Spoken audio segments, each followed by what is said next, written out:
Right, good morning, church. If you have your Bible, please turn to Genesis chapter 12. Genesis chapter 12. If you are born and brought up in Mumbai, then you may relate to these following lines. It's in Hindi, okay? भाई tension मत ले, अगला Monday पक्का करूंगा आई शपथ, right? और भाई दोस्त मैं तेरा, जुबान दिया है पक्का करूंगा. These are the everyday phrases we hear or say ourselves when we want to reassure someone, to underline that our words, promises can be trusted. And one of the most difficult things we encounter in life is unkept promises, right? Something that hurts us, leaves us wounded in life, and makes us bitter at some times, right? And all of us in this room can relate to this. And probably you're thinking about someone who has broken promises, from a kid's pinky promise that we break, to a father who plans an outing, who then cancels it, to marriage vows unkept. We all know what it means to promise and what it means to break promises. And promises, if you think about it, are foundational to all relationship, not just marriage. In the song that we sang during Christmas, "Oh sing all you unfaithful," the second line says, "Oh sing all you unfaithful, weak and unstable." This is true of all our lives, regardless of your age. You and I know that we are very inconsistent, unfaithful, and unstable people, right? We're quick to make promises to ourselves, God, and others, but we are quick to break them as well, right? Not because we intentionally want to. So we're not saying, I'm going to make promises today. Not because we intentionally want to break promises, but it is the sad consequence of our sin and the world we live in. But the sixth line of that same song says, "Oh come all you faithful, weak and unstable, see what your God has done." And amidst all our inconsistencies and unfaithfulness that start from Adam and Eve to all mankind, that which provides the only hope is that there exists a faithful covenant-keeping God who promises and who keeps his promises. And the only one in this room who can boast of being the same yesterday, today, and forevermore is our God. And one of the best expressions of God's faithful covenant-keeping character is found in God's covenant with Abraham. So what we're going to do in the next 2 weeks is basically behold this faithful covenant-keeping God who keeps his promise. And my prayer is this for all of us, that the Holy Spirit would convict our hearts, revealing God's faithfulness even when we are faithless, and more importantly, that he infinitely treats us better every day than we deserve, right? He infinitely treats us better every day than we deserve. So, fan, you know how irritating is it when you have a friend who wants to fast forward to see how everything ends. He does not want to see how the plot begins, thickens, and climaxes. He just wants the solution. And when it comes to the Abrahamic covenant, we should know that it is the solution to the problem in the Genesis story, right? A solution to what happened in Genesis 3 to 11. So therefore, to grasp the significance of the Abrahamic covenant, it is very important for us to understand what took place before Genesis 12. Now, if you have read Genesis chapter 1 and 2, which all of you guys might have read because it's a new year, you probably leave with two observations. One is awe and wonder of a God who speaks all things into creation in 6 days, right? You read those passages and you are left with awe and wonder. But at the same time, you can't relate to it. Global warming and poor air quality is what you can relate to, not perfect creation. Shame and guilt is what you can relate to, not walking naked in the Garden of Eden, right? Without shame. But Moses says that this is how the story started. Everything was good, everything was blessed, the earth was blessed, mankind was blessed, no sin, no shame, no guilt, sweet communion with God. This is how the story started. And moving forward to what we can relate to, which is the twist in the story, Genesis 3, a twist that has fractured all our lives, even the smallest baby in this room. Instead of trusting, submitting, and being satisfied in a good God, Adam and Eve chose to rebel against God and cried, we want autonomy, right? We want independency, right? And in a moment, after they get their autonomy, they instantly regret it, right? Shame covers them, guilt overwhelms them. They realize that autonomy is not as good as it looks like, right? We were wired for submission. And because God is a holy and just being, He cannot and will not tolerate rebels in His kingdom. So He pronounces judgment over them or punishment over them. And in a snap of a moment, there is a reversal of things. So I have a few things in your bulletin that you can look at. There is a reversal of things. Land which was blessed in Genesis 1-2 now becomes cursed, right? Marriage that was blessed is now fractured. Work which was blessed is now made difficult. Sweet communion with God existed, but now separation from God exists, right? And we can all in this room relate to this curse. We know what it means to sin against God, and we know the experience of the sin that plagues our marriage, right? I'm not married, but most of you guys are married, and if you had a bad week with your wife or your husband, you know that it is the effects of sin. And it started here, Genesis 3. Our relationship with others have been fractured. The toil of our work and our relationship with God.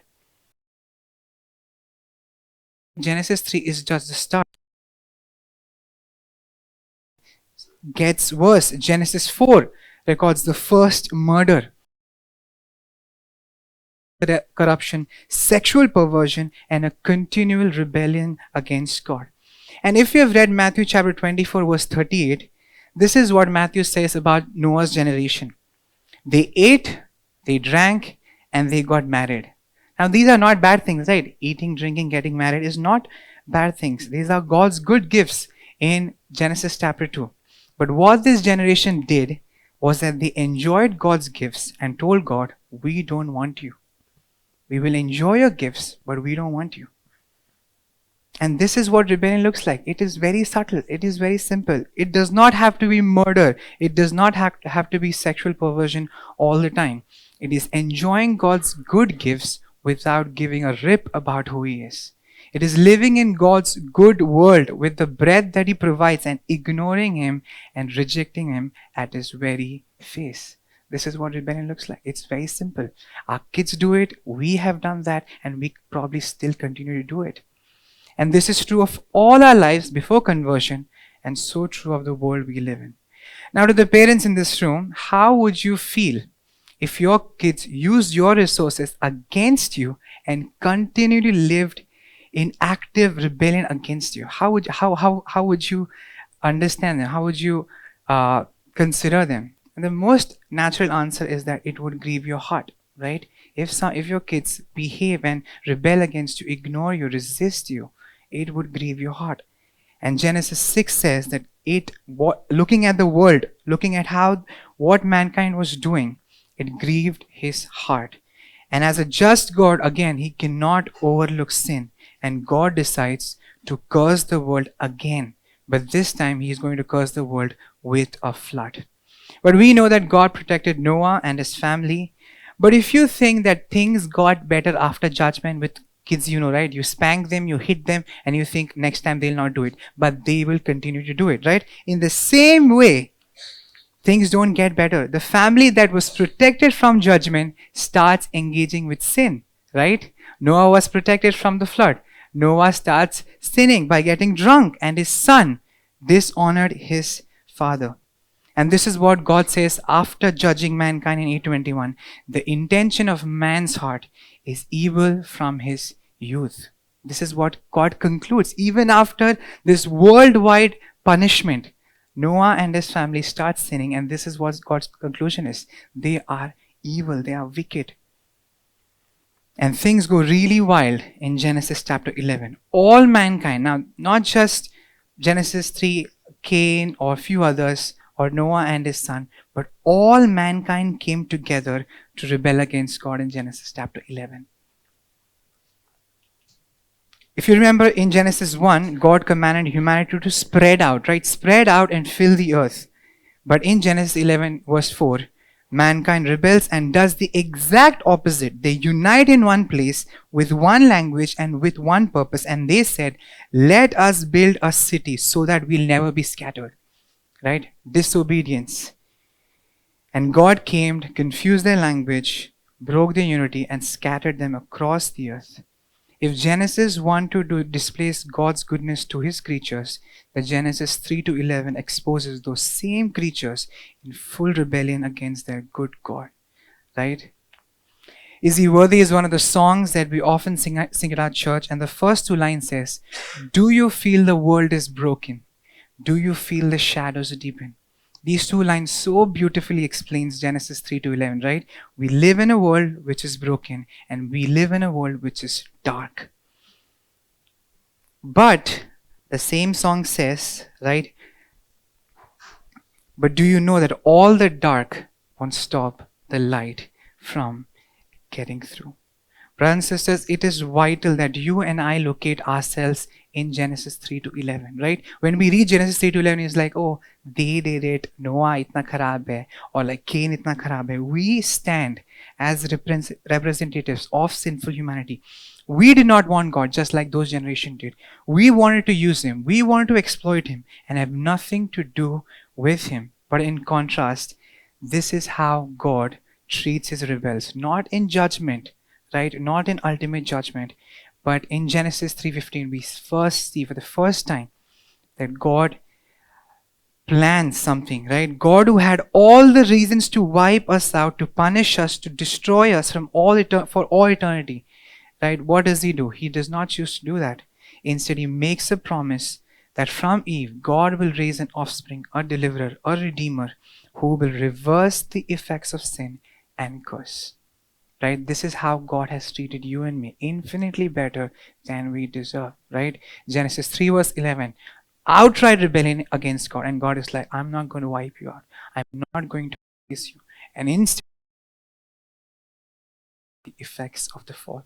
One of my friends recently put a very convicting post on Instagram which said, the problem with Christianity and Christians is not secularism, not atheism, not any ideologies. The problem with us is that we are bored with the God of the Bible and the story of the Bible. And it is so true of all our lives. When we read Genesis 3 to 11 and look at how we have wronged God, and then when we see how the Creator, the God, the Maker of the universe, who does not need us, has treated us, it should blow our mind. It should leave us with awe and wonder of a God who treats us infinitely better than we deserve. Right? Now, if you observe Genesis 3 to 11 closely, which all of you probably have in your Genesis devotional, you may have observed that the word curse has increased in Genesis 3 to 11, right? The word blessed and good and all these things were dominating in Genesis 1, 2, but now the word curse has increased and the word blessed has disappeared. And there seems to be no hint of the offspring in Genesis 3:15. All that we see in Genesis 3 to 11 is rebellion and darkness. But with the beginning of Genesis 12, things change. With the call of Abraham in Genesis 12 comes the solution to the problem. So we have seen the problem, Genesis 3 to 11, but now you will see the solution to the problem. God voluntarily, out of the nation, calls a man to move forward the promise made in Genesis 3. And this is our main idea, the big idea. In a world under sin and curse, God graciously initiates a covenant with Abraham to redeem the nations, including us, by reversing the effects of the fall. In a world under sin and curse, God graciously initiates a covenant with Abraham to redeem the nations, including us, by beginning to reverse the effects of the fall. And we will move to the first point, which is the moment God calls Abraham to make his covenant. Genesis 12 verse 1 to 3. The moment God calls Abraham to make his covenant. In Genesis 12 verse 1 to 3, this is what the word says. Now the Lord said to Abraham, "Go from your country and your kindred and your father's house to the land that I will show you, and I will make of you a great nation. I will bless you and make your name great, so that you will be a blessing. I will bless those who bless you, and him who dishonors you I will curse, and in you all the families of the earth will be blessed." Now, if you know anything about Abraham, you should know that he was a worshipper of other gods, right? Joshua chapter 24 verse 2. And Romans 4 verse 5 calls him an ungodly person before he came, before God elected him. He was part of the rebellion against God. Remember Genesis chapter 11, all of them uniting together? He was probably part of it. But God graciously chose him to make a covenant with him and to advance the promise in Genesis 3:15. Now, as I have read these verses, these three verses, can you tell me which word stands out the most? The word bless, right? The word bless or blessed stands out the most, mentioned 5 times in this one passage. The chapters that went before, chapter 3 to 11, records 5 references to the word curse. So think with me. Genesis 1 to 2, blessings. Genesis 3 to 11, curse. Genesis 12, we see the beginning of the plan to reverse the effects of the fall from curse to blessing, right? And God has chosen to enter into a covenant relationship with Abraham to propel the story of redemption. Now, we know that Genesis 3:15 promises a coming deliverer, right? But how does God move that promise forward? And the answer is covenants, right? For any task that we do, we want to reach the goal, right? So what do? We make a plan, and so does God make a plan. In the Bible, vehicle by which God's redemptive story moves forward, right? Think of a car. It takes you from one place to another. The covenants are meant to do that, right? Think of Genesis 3:15 and a car, and the Abrahamic covenant is that which will take it from this line to that line, right? Just as the body stands and moves because of its backbone, so God's covenants form the backbone of Scripture, right? From this point on, we will see that the promise of Genesis 3:15 will be carried forward through Abraham and his offering. Now, if you have read Genesis 12, you will not see the word covenant, and we do not see a formal covenant with him. But what we will see is God makes promises in this chapter. He does not formalize the covenant yet, but he makes promise in this chapter. Therefore, we'll move to the second point, the promises God makes in his covenant with Abraham. The promises God makes in his covenant with Abraham. Now, we have all attended weddings, and one of the most important moments is when the couple makes binding promises, pledging lifelong loyalty and faithfulness, right? Every covenant relationship then is built on promises. In the same way, God makes 3 major promises to Abraham, and through them, you can note it down, 3 major promises, which is land, seed, and blessing. You can just write it down, land, seed, and blessing, right? In Genesis 12 verse 1 to 3, we see God making covenant promises with Abraham. And the first promise God makes to Abraham, God promises to show him a land in verse 2 and 3. And verses 5 identifies this land as the land of Canaan. Now we should ask the question, why the land, right? Why promise Abraham with the land? The land functions as the base of, right? God has a plan to redeem humanity, and the land serves as a operational basis for his saving purposes. Now, the importance of this land is very crucial. The land in and of itself is not the main point. What takes place on this land and who lives in this land is important, right? What takes place in this land and who lives in this land is important. Now, I have attached a map in page number 15. The map shows the strategic location of the land. So if you look at the map, you can see the land of Canaan is astonishingly very small. It's like Goa. Goa is the smallest state in our country, and Canaan is somewhat like that. It's very small. But if you examine the regions located on either side, you will find the great nations of the ancient Near East, right? These are the nations, think about it, Genesis chapter 11. These are the nations that have rebelled against God, right? Egypt to the west, Assyria and Babylon to the east. And there was only one practical land route. So I've also mentioned the land route and highway. There was only one practical land route for trade, travel and communication between these empires, and it ran straight through Canaan, right? So Canaan would be at the center and all these nations are surrounding it. And God promises to give this land. Though small, very small, it was the main highway of the ancient world. Everything passed through this land. Merchants, armies, diplomats, ideas, language, and cultures. Everything passed through this land. So if somebody wanted to pass their culture from Egypt to Assyria, they had to pass through the land of Canaan. And why has God placed them in this small piece of land? Why has God given Abraham this small piece of land? The text says in verse 3 that it is to bless these rebellious nations. Right? God has given them this small land which they will occupy, and why this land is given is so that they will bless the nations around them. So that in Canaan, Israel will bless Egypt, Assyria, and Babylon. When these nations passed through Canaan, they would see a people set apart for God, worshipping the true and living God, marked by love for God and love for others, a kingdom of priests and a holy nation, living very differently from the watching world. When they come, when they want to go from Egypt to Assyria, when they will see Israel, they will like, they are a kingdom of priests, they are very unique. God is very unique. What they will see is that these people, they do not murder. Think about 10 commandments. They will not murder. They will not commit adultery. They will not steal. They will not wrong others. They will not covet other wives or their properties. This is what the rebellious, God-hating nations will see when they pass through Canaan.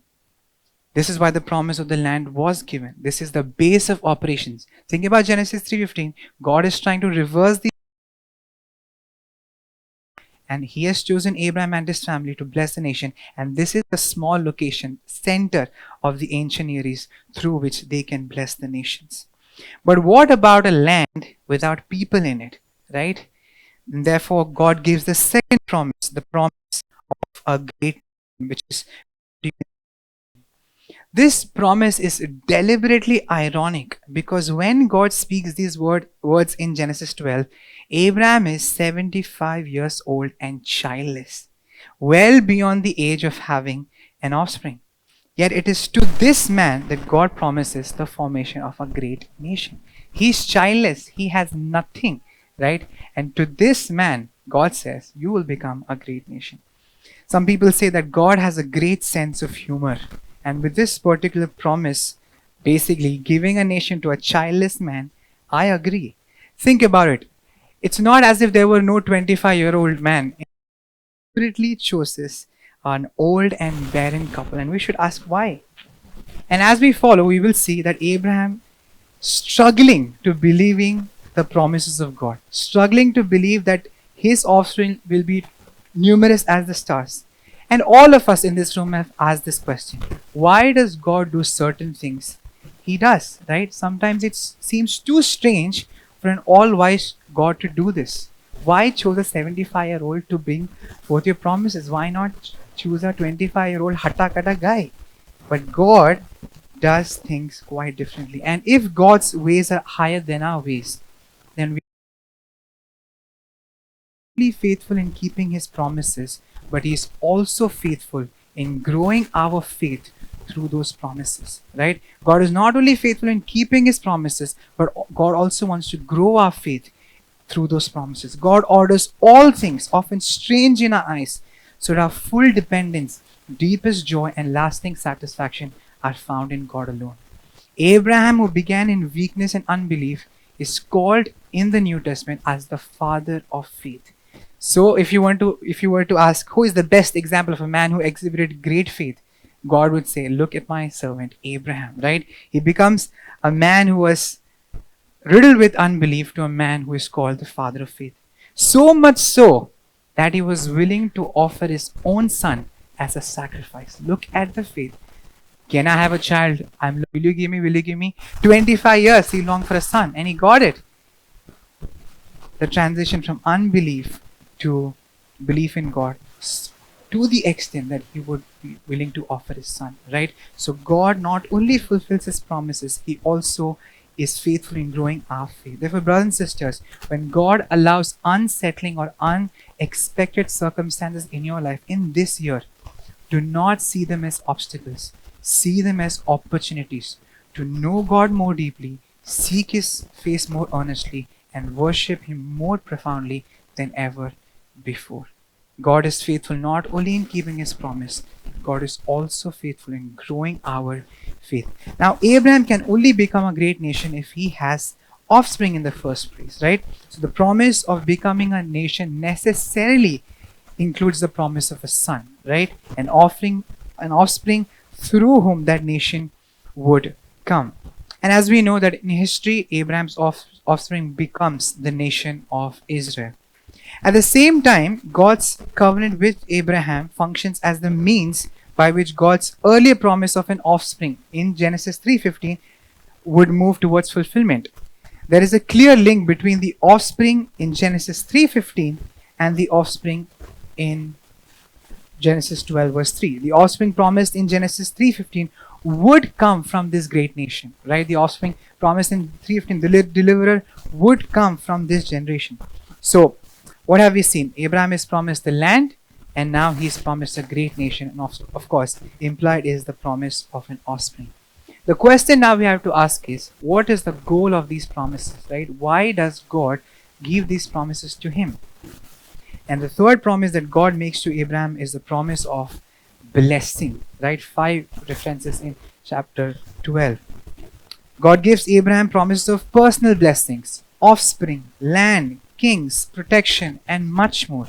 Yet the blessing does not end with Abraham. God blesses him so that he might become a channel of blessing to all the families of the earth. And now this includes you and me, the Gentiles, right? In this covenant, the parties are, of course, God and Abraham with his offspring, but we are the beneficiaries of the promises, of the blessing. God had you and me in mind when he made this covenant.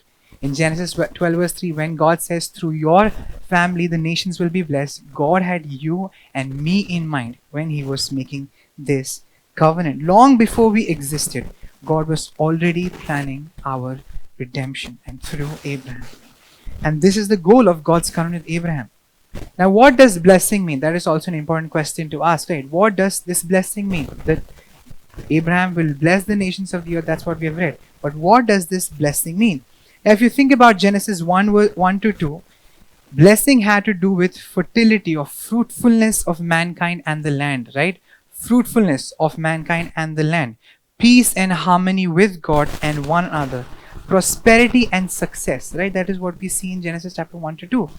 This is how the Old Testament presents the effects of blessing. Blessing is God's favor toward mankind and his favor resting on all that they do, right? It's God's favor towards mankind and his favor in all that he does. This is blessing. Now, an important question to ask is, what kind of blessing would Abraham's offspring bring to the world? Is it spiritual? Is it material? That's an important question to ask. And we have already seen this in Galatians chapter 3. According to the Apostle Paul, the blessing in Genesis chapter 12 to 3 is the gospel. And especially justification. God making people right with himself. God making people right with himself. So in Galatians chapter 3 verse 8, Paul quotes this promise that all the nations would be blessed through Abraham. And he says that in this promise, the gospel was announced beforehand. The gospel was pronounced beforehand in this text. Paul's point is not that Abraham understood the gospel with full New Testament clarity, but that God's promise already anticipated the reconciliation of sinners to himself. This makes perfect sense in light of Genesis 3 verse 11. In those chapters, what dominated the story? Curse dominated the story. Alienation from God dominated the story. Broken relationships dominated the story, and the spread of sin dominated the story. The Abrahamic blessing, therefore, is God's answer to the curse. Through Abraham's seed or offspring, God would make people right with himself, restore broken relationship, begin the healing of creation, and set in motion the reversal of sin and effects, right? So the blessing is the redemption of all creation and the redemption of mankind, through which the reversal of sin and its effects will take place. So restored creation, restored humanity, and communion with God are the blessings to the nation. So Abraham has personal blessings, right? Offspring, land, kings, nations, and all these things. But the blessings that he will pour out to the nations is the good news of our Lord Jesus Christ, right? the reconciliation of God with man, and the creation. So these are the three promises of the Abrahamic covenant. We'll move to the next point, which is the formal establishment, point 3, of God's covenant with Abraham. The formal establishment of God's covenant with Abraham. In Genesis 12, although God promised offspring, land, and universal blessing, none of these promises had yet realized in Abraham's life, right? He remains childless, and this uncertainty, the delay in the fulfillment of God's promises, comes to surface in Genesis chapter 15. So in Genesis chapter 12, these great promises are given to this 75-year-old man, old man, right? Childless man. But none of these are fulfilled in Genesis 15. And now Abraham is doubting, right? In verses 1 to 6, Abraham brings his concern before God. Since he remains childless, Abraham assumes that his servant Eliezer will be the heir of the household. But God interrupts him in verse 3, 15 verse 3, and he says, "This man,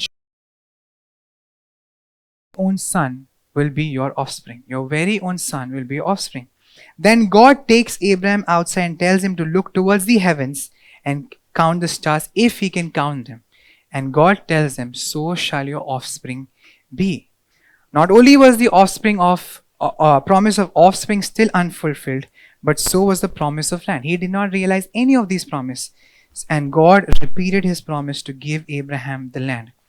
And Abraham responds with the honest question. And if we were in Abraham's place, we would ask this honest question. If he was 75 years old, how am I to know that I shall possess it?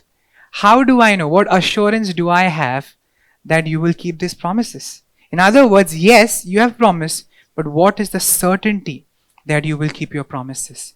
And this is where we see God make a formal covenant with Abraham. Now, before we go any further, it is important to define the word covenant. So this is the definition. A covenant is a chosen relationship in which two parties make binding promises to each other, right? It is a chosen relationship in which two parties make binding promises to each other. Now, in Abraham's culture, and really even in our own, when promises are made in a formal relationship between two parties, we naturally ask for assurance, right? And in the ancient Near East, which is Abraham's time, covenants were confirmed through a ceremony, right? They did a ceremony to confirm promises. And that ceremony might involve sacrifice, shared meal, or symbolic actions that demonstrated how serious people were with their covenants, right? So they used to sacrifice animals, they used to do a lot of things to establish the covenant. And what we see in Genesis 15 is what scholars have often called a royal grant covenant. A royal grant covenant. In these covenants, what used to happen is animals were cut in half and laid opposite one another, right? And animals would be brought, they would be cut, and they would be kept opposite to each other. And what happens is both parties, right, the parties promising to each other, both parties would walk between the pieces, symbolically saying, "May I become like these animals if I fail to keep the promise," right? So the animals are cut into two, and the two parties, they have made promises. Now, what is the assurance that they will keep this promise? They walk between these animals and they say, "If I do not keep my promise, if I fail to keep my promise, I will be like this. I will be cursed and dead like this." This is the seriousness by which they kept their covenants and their promise. And in Genesis 15:10, God tells Abraham to prepare the animals and lay them out. And in Genesis 15, we say, Abraham, "Come, bring animals," and he cuts these animals and he keeps them. So who are the parties in the covenant? God and Abraham. But something unexpected happens, which is very profound. Instead of two parties walking between the animals, only one does in Genesis 15. Two parties, Abraham and God, are the parties of the covenant, but only one walks. Abraham does not walk through the pieces. He's sleeping right now, right? God puts him to sleep. Verse 17 says that a smoking fire pot and a flaming torch passed between these animals. A flaming torch passed between these animals. The smoke and fire, if you have read your Old Testament enough, represents God, right? God appears to Moses in a flaming bush, right? A pillar of cloud is what takes them towards Sinai. So fire and flaming torch, all these represents God symbolically. The flaming torch in Genesis 15 represents the presence of God. And God alone walks between these pieces. And you know what God is saying to Abraham? If I do not keep my promise to you, may I become like these animals, cut off and dead. Think about who is making this promise. The creator of heaven and earth. The God who has only been responded with hatred and rebellion and sin. And this God voluntarily says, if I do not keep my promises, may I be cursed, may I be cut off and dead. Through this act, God is testifying to his faithful covenant-keeping character. I will be faithful to the promises I have made, or let the curse fall on me. Genesis 3-11 dominates with curse, and God says, I will be part of it. I will be cursed if I do not keep my promise. And by walking alone between the animals, God makes something else unmistakably clear. The fulfillment of these promises does not ultimately rest on Abraham. He does not walk between the animals, right? It does not ultimately rest on Abraham or the faithfulness of his descendants, but on God himself. This does not mean that obedience is unimportant. Abraham to jo bhi karna hai kar le, right? You go and do anything you want. That's not the point. In one sense, the covenant is conditional. There are no completely unconditional promises in the Bible. In every covenant, there is some sort of condition. Obedience is necessitated in every covenant. And Abraham in Genesis 17 is called to obey God, to walk blameless. Genesis 18, tell your descendants also to walk blameless before me. So, in some sense, the covenant is conditional. But in a more profound and ultimate sense, the covenant is unconditional. Because the promises do not stand or fall on human faithfulness. Even when Abraham and his descendants fail, and they will do, which we'll see in the 5th point, they will do miserably, they'll fail. The promise will not be revoked because God himself has pledged to do so. Brothers and sisters, think about this. In the midst of humanity's profound unfaithfulness, our refusal to honor God, our Creator, in Genesis 3:11, and even in Abraham's own life, marked by deceit and unbelief, the great God of heaven and earth condescends to Abraham, and he enters into a covenant with him and pledges that if he himself is unfaithful, may he be cursed. And we must ask the question, and all of us in this room should ask this question: do we deserve this kind of voluntary action from God? Do we deserve that God would step down, show grace and mercy to rebellious, unfaithful people like us? Now think about this. God does not stop there. He ultimately takes the form of a servant. He lives for us and he dies in our place.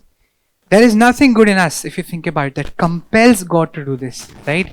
We can take an oath if the person in front of us is good enough.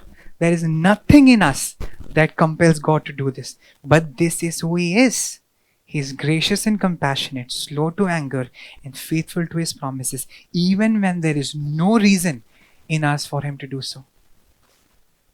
This is the God that we have come to worship today. A God who treats us infinitely better than we deserve. And that is what we see in this Abrahamic covenant. And if we have truly grasped the greatness of God, brothers and sisters, the depth of our sin, how wicked we are, still how wicked we are, and the mercy that God has shown us, think about how deeper our worship would be, how humble our hearts would be, and how grateful our lives would be. If you are struggling with pride, if you're struggling with ungratefulness, if you're struggling to worship God, you just don't know how infinitely he treats you better and how wicked you are. Now, God not only pledges his faithfulness by walking between the animals, he also moves ahead and attests and confirms his covenant, which is the next point, point number 4, the attestation and confirmation of God's covenant promises. The attestation and confirmation of God's covenant promises. Many of us here are married or preparing to be. I know some people who want to be desperately married in this room. And during wedding preparations, one of the biggest pursuits is finding the right ring. It does not apply to me. I come from a Pentecostal family. We do not wear rings. But generally, people's pursuit is finding the right ring. Sona, Chandi, ya Hira, right? Gold, silver, diamond, right? Now, you know what the ring functions as. The ring functions as a visible sign of the marriage covenant. It tells the world, I am taken, right? I belong to someone. In the same way, covenants, biblical covenants, are always accompanied by signs. Quick question: what is the sign of the Noahic covenant? Anybody? Rainbow. Yes, the rainbow is a sign for the Noahic covenant. For the Mosaic covenant, it is the Sabbath, and in the Abrahamic covenant, the sign is circumcision. Circumcision is the cutting of the foreskin of the male child on the 8th day. This is what circumcision is. It was practiced everywhere in the ancient Near East, right? It's not something novel to the Bible, right? Circumcision was a practice where the cutting of the foreskin of the male child on the 8th day happened in Israel. It served as a visible, embodied sign of the Abrahamic covenant. And this sign functions in two ways, right? This sign functions in two ways. First, it marks Abraham's family as a people set apart for God among the nations. So think about David and Goliath. What does David tell Goliath? You uncircumcised Philistine. By that he is saying, we are a circumcised community set apart for God, and you are an unbeliever. You are an uncircumcised Philistine. So the first function is they are being set apart from the nations. But more importantly, the second function is it serves as a concrete reminder that Abraham's children would not come by human strength or generative power, but by the faithfulness and grace of God. Think about Abraham and Sarah, childless, trying to produce a child, not happening, again and again trying, not happening, so that the sign of the circumcision is that the numerous children that Abraham would have is not by their generative power or by their effort, but by the faithfulness and grace of God. Every time circumcision took place in Israel, it testified that God has been faithful to his promise to Abraham and Sarah, this childless aging couple, by giving them offspring beyond number. And Abraham was not there to see any of these things. In Exodus 1, we see that the great nation has grown, that the Abraham's children has grown so big that Egyptians are now in terror and trembling, right? They did not see. So every time circumcision would take place in Israel, it testified that God has been faithful to this childless and barren couple to give them offspring beyond number. The sign of the covenant proclaimed God's faithfulness. Now here is the funny part of the story, the tension of the story. God has given the sign of circumcision, but Abraham still does not have a child to circumcise. A promised child is not still there. How will he circumcise? Or what? To whom will he circumcise, right? But after 25 long years, okay, think about it. Genesis chapter 12, he was 75 years old. And he gets a child when he was 100 years old. 25 years of waiting. Think about it, right? God gave him a son, Isaac. For 25 years, Abraham had just lived on promises repeated, clarified, and expanded, but without any tangible fulfillment. And Genesis 21 verse 1, Moses very carefully words this verse. The Lord did to Sarah as he had promised. There was a promise, and God has fulfilled it. What God had spoken, he now fulfilled. And if you read the chapters that follow, you can see a clear shift in Abraham's faith. Humanly speaking, Abraham knew that the birth was impossible. He had no hope. He tried through Hagar to get a child, and God told, this is not the way to do it, brother. Right? I am going to give you offspring. But God opened Sarah's womb and proved himself faithful to his word. The birth of Isaac became evidence of God's covenant-keeping character. Right? Now he had in his hand God's promise fulfilled of an offspring in Genesis chapter 12. Abraham now knew that God was not playing with this old man who was barren. God was not playing with him when he gave Abraham astonishing promises. And that is why, if you think about it, in Genesis chapter 22, Abraham does something astonishing. The man who in the beginning of the story had profound doubts about God's promises now willingly takes the promised son Isaac up to Mount Moriah to offer him as a sacrifice. Why? Because God told me. That would be his response. Why are you taking your son to sacrifice? God told me to. A man who doubted all these chapters now has this profound faith and says, this is the only son I have. I've circumcised this. Through him a nation would come. But God has told me to sacrifice him and I will go. In other words, the God who proved faithful in giving the promise proved worthy of absolute trust. As the author of Hebrews says, Abraham trusted that the same God who gave life to Sarah's womb would give life, if necessary, to Isaac. He would resurrect Isaac from the dead. That was his trust. The God who proved faithful in giving the promise proved worthy of absolute trust even when the promise itself was placed on the altar. Right? Church family, there is a profound difference between knowing God and knowing about God. Something that we're reading in our worship team. Knowing about God and knowing God. There is a huge difference. Abraham had heard the promises. He had listened to God speak of his faithfulness again and again. God told him, I will be faithful. He walked between the animals, I will be faithful. He repeatedly says, I will be faithful. But he never saw a tangible experience, a thing in his hand. But now with the promise fulfilled of a son, his faith is strengthened and his trust in God has deepened radically. And that is why it is profound and powerful that the act of waiting on the Lord is very important in our lives. There is something powerful about waiting on the Lord and then seeing God answer prayers. That is when our faith moves from theory to reality. When we realize that this is not just about words in a book, not just ideas about God. He is real. He is alive. He hears. He is involved in my life.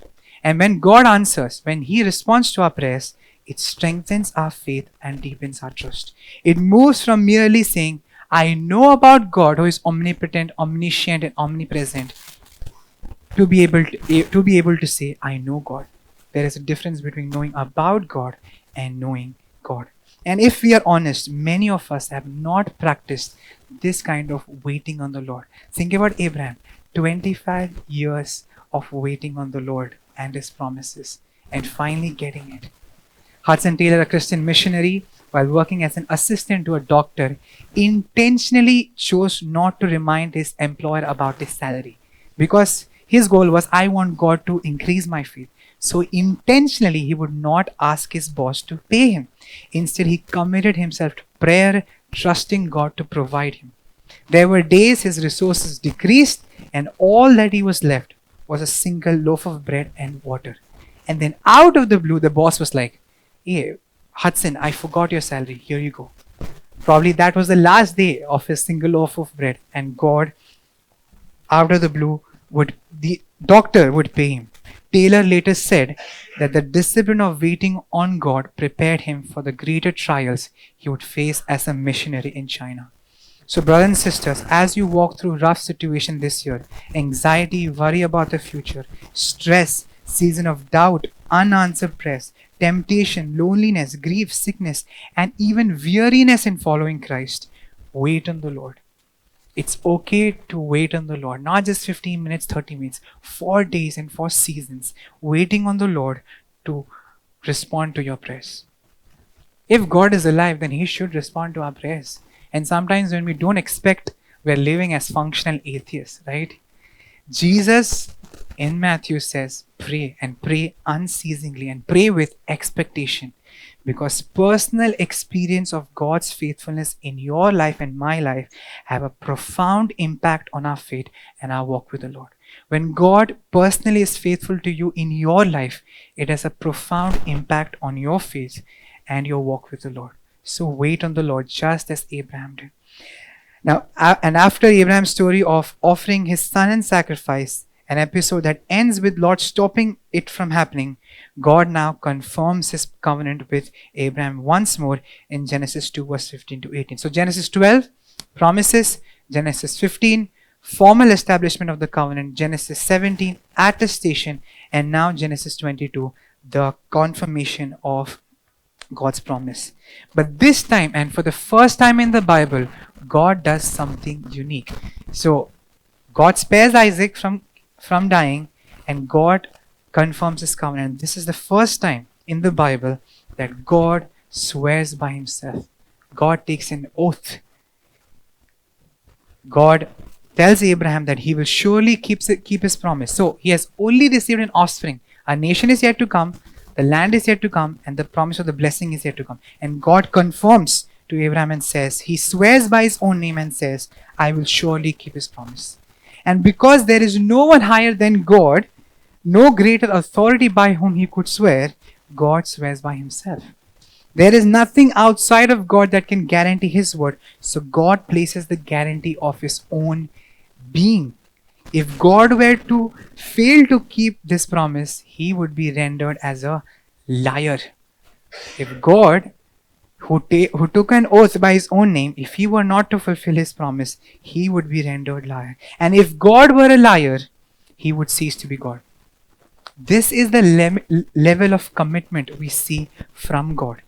This is the extent to which God goes to confirm his covenant promise. He binds his own name, his own character, and his own identity to the fulfillment of that promise. And in doing so, what is God revealing? That I'm unwavering, and my complete intention is to redeem a people who are lost, rebellious, undeserving, yet deeply loved. And let me remind you, brothers and sisters, God gains nothing by doing this. God gains nothing by promising in Genesis 12. God gains nothing by walking between these animals. God gains nothing by giving the sign of circumcision. And God gains nothing by making an oath to himself. He adds nothing to himself. What God received from humanity in Genesis 3 to 11 and continues to receive through us is rebellion. Yet the way he has chosen to treat you and me is astonishing, right? He binds himself to his promise with an oath by his own name. And we should respond like that of David. What is man that you're mindful of him, and the Son of Man that you care for him? Genesis 3 to 11, humanity rebelling against God. Genesis 12, I will not respond the way you have responded. I will give you promises. Genesis 15, I'll walk between the animals and I will not fail to keep my promise. I'll be like the cursed animals. I'll be like the dead animals. And Genesis 22, here's an oath by my own name. If I fail to keep my promises, I will be a liar and I will cease to be God. This is the level of extent to which God goes and says, I will not treat you as you have treated me. I will treat you infinitely better than you deserve. Now, God has consistently pledged, confirmed, and reaffirmed to be faithful to his promise. But the question is, will his people remain faithful? To Abraham and his children, God told him, walk in my way. Right? You have to be faithful in this covenant. And the answer of the entire Old Testament is a big no. They were unfaithful. But the hope of the Old Testament is God's faithfulness to his promise, right?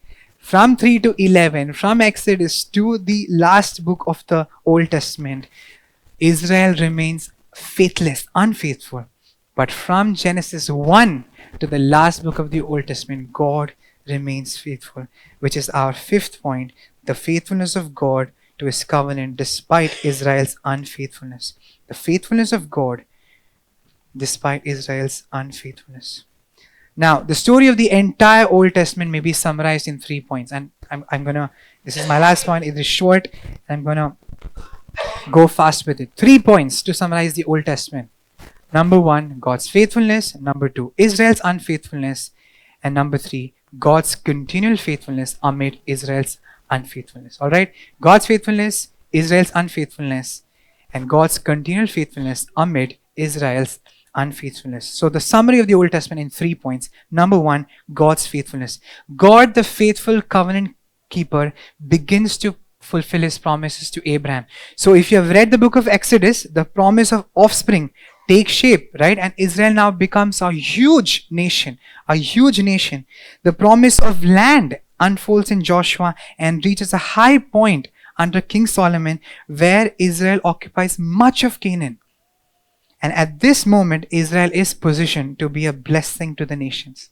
So God has proven faithful to his promises. So what were the promises? Land, seed, and blessing. The promise of a seed, Israel has become a huge nation. The promise of a land, at Solomon's time, Israel had captured almost all of Canaan. And now they are well positioned to be a blessing to the nations. So God has been faithful to his promise. But sadly and yet again, his people remain unfaithful. Which is the second point, Israel's unfaithfulness. Starting from Exodus itself, Israel repeatedly turns to obedience, unfaithfulness, and rebellion. You have seen these themes before as well, right? Genesis 3 to 11. Unfaithfulness, rebellion, and disobedience. They just rehearse the effects of the fall. Instead of showing God to the nations, Israel worships the God of the nations. They were supposed to bless the nations. Instead of that, Israel starts worshipping the God of the nations. Israel was meant to bless the surrounding peoples. Assyria, Babylon, Egypt, right? They were in Canaan. They were supposed to be a blessing to the nation. But instead of blessing them, Israel now stands cursed in exile. The story follows a tragic pattern. Think about this. Genesis 1 to 2, blessing. Genesis 3 to 11, curse. Genesis 12, blessing renewed through Abraham. And now, the reversal, which is curse again. To the extent that Daniel in 9 verse 11 to 14 says, the curse written in the law of Moses has been poured out on us.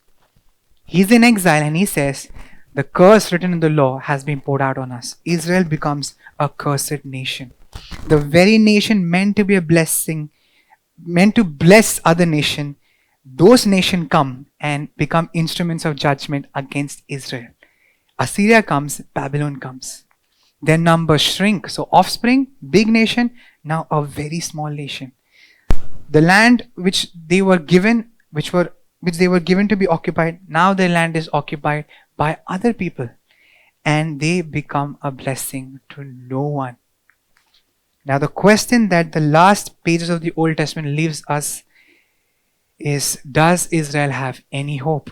Has God abandoned them? Has God revoked the promises made to them? And the answer of the Old Testament, the last pages of the Old Testament, is that he has not revoked his promise. And this is the last point, God's continual faithfulness amid Israel's unfaithfulness. One of the books in the Old Testament, and I'll end with this, that shows God's continual faithfulness to faithless Israel is the book of Micah. In the book of Micah, he broadly says three things. This is a very simplistic summary of the book of Micah. Number one, Israel has sinned and rebelled against God. Alright? Israel has sinned and rebelled against God. Number two, God is going to send the surrounding nations to punish them and put them into exile. But number three, but there is hope. Right? Israel has sinned. Number two, they will go into exile. Number three, there is hope. God will raise an offspring, and this will interest all of us because we know this. God will raise an offspring, a king from Bethlehem, who will rule Israel, restore their fortunes, fulfill his promises to them, and will bless the nations.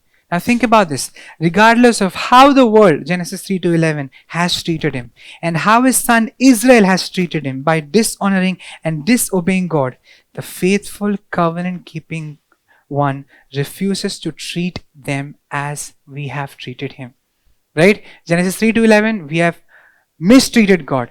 Israel, his own son, has mistreated God, but God chooses not to treat them in the same way.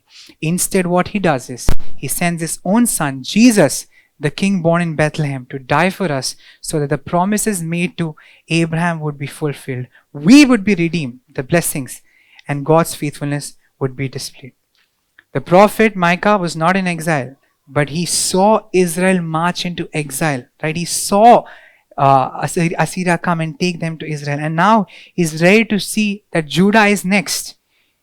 He ends his book with worship. Micah chapter 7, he ends his book with worship. He's not in exile. He's prophesying that the nations will go into exile. He has seen with his own eyes that Israel is going to exile, and he knows that Judah is next. And he ends his book with worship, which is both strange and striking, right? Why would Micah worship when his nation is going to exile? He confesses in this last pericope of chapter 7, he confesses that though we have not treated God rightly, God will not treat us as we deserve. Though we, Israel, with the promises of land, blessing, and offspring, we have not treated God well, God will not treat us as we deserve. Instead, He will show compassion, remain faithful, and fulfill His promise to Abraham and his offspring. Why? Because He has sworn an oath, and our God does not lie.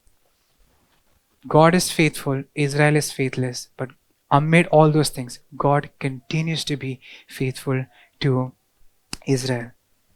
Micah closes the book again by recalling the Abrahamic covenant, which is striking, right? The only hope that Micah has is the Abrahamic covenant. The promises made to Israel. God will not lie. He has walked between the animals. He has taken an oath with His own name. He cannot lie. He will make a way, and He has made a way through our Lord Jesus Christ. Yes, Israel stands under the curse of the law, yet hope remains because God keeps His promise regardless of our sin. God keeps His promise regardless of our sin. Church family, God's faithfulness does not stop with Abraham. Even to us, if you think about it, entire 2025, the last week itself, God's mercies have been new every morning. And His faithfulness to you has been marvelous. And we know from our own life that God has treated us infinitely better. 2025, this past week, infinitely better than we deserve. So what I want to do as we close this sermon is, there is in page number 16, Micah chapter 7 verse 18 to 22, and I would like all of you to open it. And what we will do now is read this confession together, and we will confess to our God, God, you have treated us infinitely better than we deserve.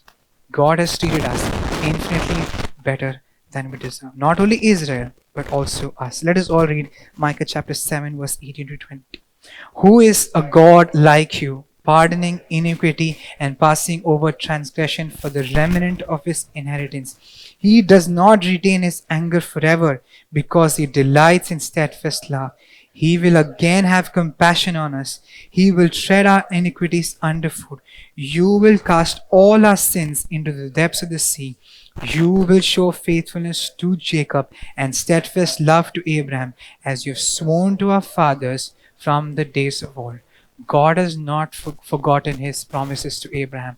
There is hope. You will show faithfulness to Israel and steadfast love to Abraham, as you have taken an oath or sworn to our fathers from the days of old.